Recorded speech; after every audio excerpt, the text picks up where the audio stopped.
ഇതാണ് angler fish അഥവാ ചൂണ്ടക്കാരൻ മീൻ. ലോഫിഫോംസ് എന്ന ഓർഡറിലാണ് ഈ മീൻ ഉൾപ്പെടുന്നത്. കടൽ മീനുകളുടെ ഒരു വിഭാഗമാണ് ഇത്. ഈ ഓർഡറിന് കീഴിൽ 400-ലധികം മാംസഭോജികളായ ചൂണ്ടക്കാരൻ മീനുകൾ ലോകത്തിന്റെ പല ഭാഗങ്ങളിലുമായി ഉണ്ട്.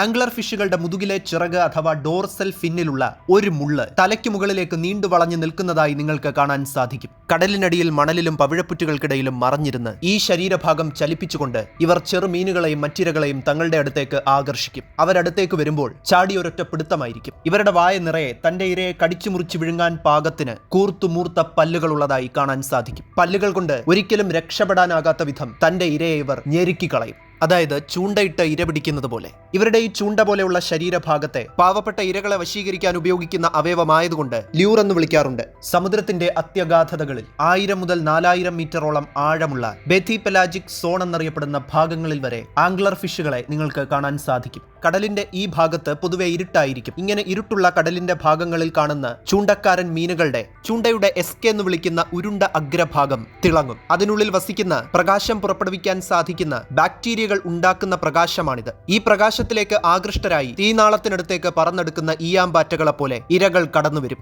ചൂണ്ടക്കാരൻ മീനുകളുടെ ദംഷ്ട്രകൾക്കിടയിൽ കിടന്നുകൊണ്ട് അവർ പിടയും. പല സ്പീഷീസുകളിൽപ്പെടുന്ന വ്യത്യസ്ത രൂപങ്ങളിലുള്ള ഒരുപാട് ചൂണ്ടക്കാരൻ മത്സ്യങ്ങൾ ഉണ്ട്.